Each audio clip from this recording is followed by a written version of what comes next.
So once you've done all of the prep work and treatment on the knee with the Fasciablasters, this is where you can really go back in and do detailed work that even the most skilled fingers have trouble doing. So you'll need either the Nugget, the Mini 1 Nugget, or the Mini 2. I like the Mini 1 for this because it's easy to reach. So we're just gonna go ahead. I want you to go back to what you found in your entire leg. So if there were any spots that were extra sensitive, like say the inner thigh, you can use the poke and wiggle wiggle technique. You're just gonna go in and poke and wiggle wiggle, okay? So if you had huge chunks here, you could just do the poke and wiggle all the way around in that entire area.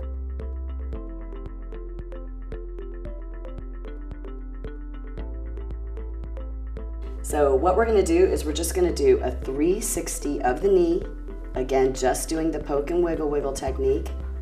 I am a little slick, so poke and wiggle wiggle is better done dry. So you can just wipe it. And we are gonna come all the way around the entire patella, which is just a fancy word for the kneecap, okay?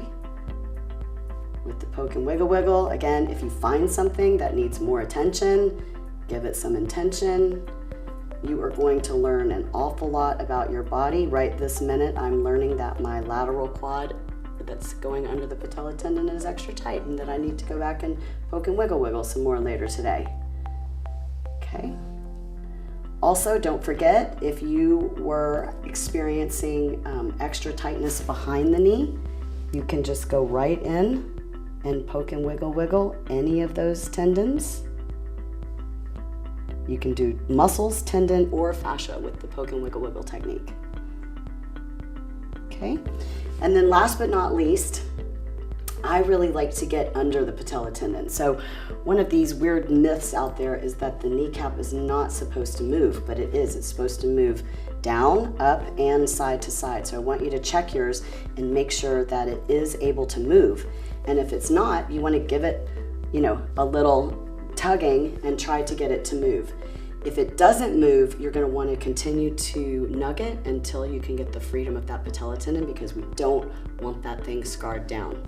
If it does move and you can pull it up, it is awesome to come right in underneath the kneecap. And I just retracted the kneecap backwards, and I'm taking the nugget and going right into the patella tendon. Can we have a moment to say, and just poke and wiggle wiggle until you've loosened that knee. And then you can always go back and check and make sure that that kneecap has full freedom.